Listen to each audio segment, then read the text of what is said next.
আরেকবার দীপ্তিমানদার কাছে যাওয়ার আগে একবার আমি টাইমারটা অন করে দিতে বলছি পিসিআরকে, ঠিক 2 মিনিটের মধ্যে যে ব্রহ্মাস্ত্র নেব এবং সেই ব্রহ্মাস্ত্র নিয়ে বাকিদের কাছে যাব, কিন্তু কুইকলি আমি নির্মলদা তখনই আপনার কাছে আসছি, একবার আমি দীপ্তিমানদার কাছে যাব। দীপ্তিমানদা, মমতা বন্দ্যোপাধ্যায় ডিনাই করতে পারেন না যে বাংলার জনবিন্যাসগত সেন্সাস আসুক কি না আসুক, এটা তো রাজ্য সরকারের কাজ।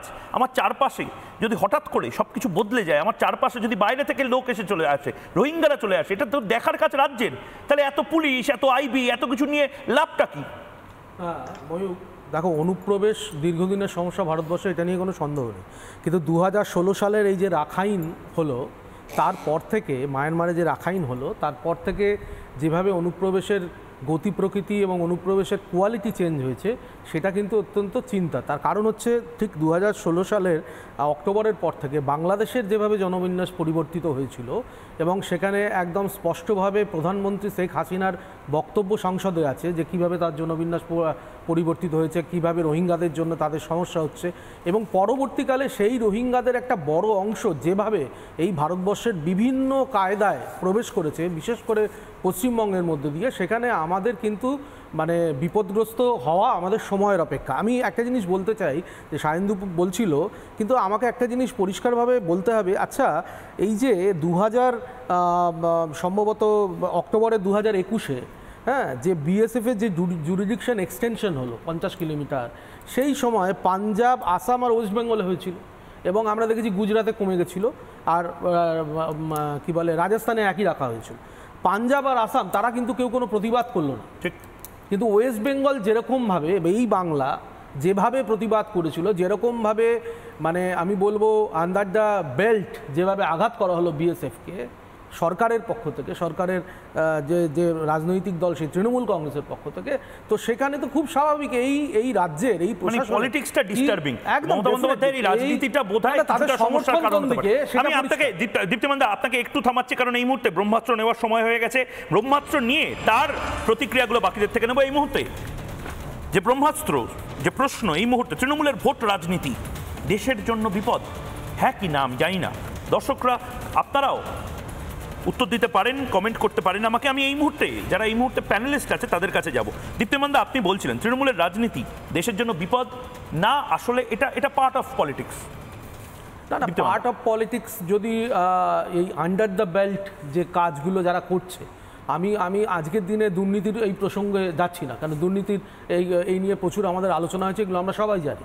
কিন্তু পশ্চিমবঙ্গে যেভাবে ইনফিল্টারেশন করা হচ্ছে, যেভাবে রোহিঙ্গাদেরকে আশ্রয় দেওয়া হচ্ছে, আমি বলছি তো এইখানে একদম ওপেনলি বলছি, আমাদের এখানে অনতি দূরে কী বলে সল্টলেকের সিটি সেন্টার 1 আছে, সেখানে কিভাবে রোহিঙ্গাদেরকে বসানো হয়েছে দেখে আসুক এখানকার। আমি সাংবাদিকদেরকে অনুরোধ করবো, যেভাবে সিটি সেন্টার 1-এ পুনর্বাসন প্রকল্পের নামে যেভাবে রোহিঙ্গাদেরকে আনা হয়েছে, দক্ষিণ 24 পরগনা বিস্তীর্ণ অংশে যেভাবে রাজারহাট সিটি সেন্টার 1 এত জায়গা বলা হচ্ছে, এটা কি ঠিক না ভুল?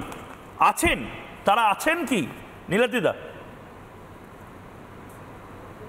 বলা হচ্ছে এখানে যেটা জেনে নিতে হবে, যেটা নির্মলতা বলেছে যে এনআরসি নিয়ে আজকে বিজেপির মধ্যে এনআরসি কেন নেই। না, আমি রোহিঙ্গা নিয়ে বলছিলাম। নীলাদ্রিদা, আপনি বোধহয় অন্য কোনো চ্যানেলে আছেন। নীলাদ্রিদা, আমি জানি এটা আপনার কমফোর্টেবল জোন, এনআরসি বলে পালিয়ে যাওয়া।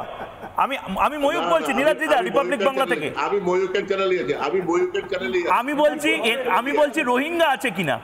এই যে এত অভিযোগগুলো করছে, আপনি ডিরেক্টলি বলে দিন না।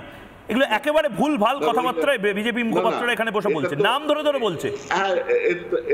এটা তো পলিটিক্যাল গিমিক হচ্ছে, বেশ সেটাই বলুন, pure political gimmick, pure political. মানে রোহিঙ্গা নেই। হ্যাঁ, তোমরা বলছো যে এনআরসি নিয়ে, এনআরসি তাহলে আসামে কেন 20 লক্ষ হিন্দুরা বাদ গেল এনআরসিতে? এটা জবাব দিক। এনআরসি খুব ভালো। কেয়াদি এবং নীলাদ্রিদা ফ্রেমে রয়েছেন, কেয়াদি রিভার্ট করতে পারেন। এটা হোয়াটসঅ্যাপ ইউনিভার্সিটি থেকে নীলাদ্রি বাবু একটু হোয়াটসঅ্যাপ ইউনিভার্সিটি থেকে বেরিয়ে আমি বলে দিচ্ছি দাদা, আমি বলে দিচ্ছি, আমি তথ্য বলে দিচ্ছি।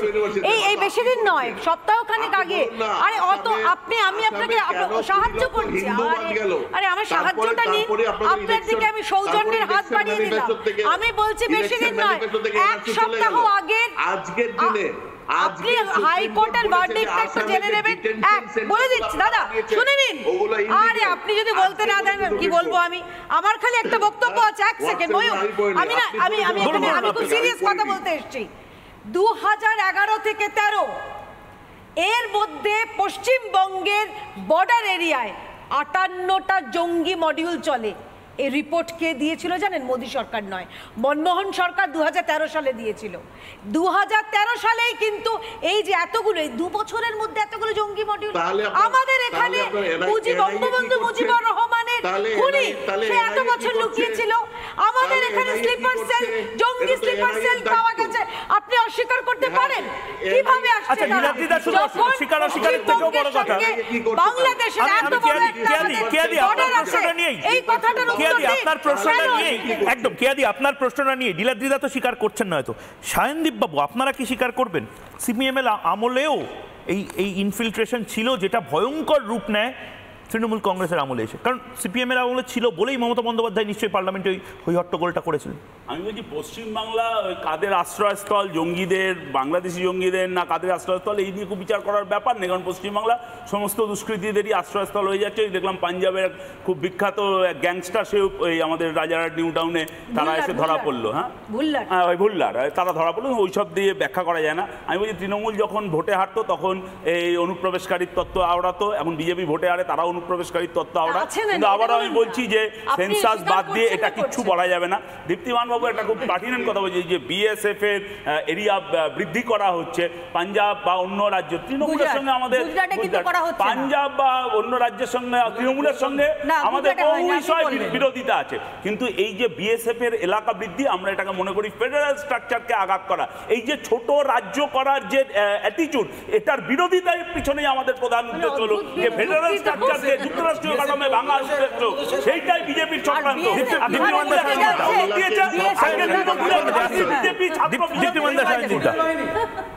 দীপ্তিমন্দা বলছেন, দীপ্তিমন্দা বলছেন, দীপ্তিমন্দা যা খুশি তাই করে, তাহলে দেশের পুলিশ ব্যবস্থা তুলে দিন, আর্মিকে গোটা দেশের এই যে পশ্চিমবাংলায় যা হচ্ছে তাহলে আর্মিকে দায়িত্ব দেওয়া হোক। অসুবিধা নেই, আসামের অসুবিধা নেই, অসুবিধা নেই।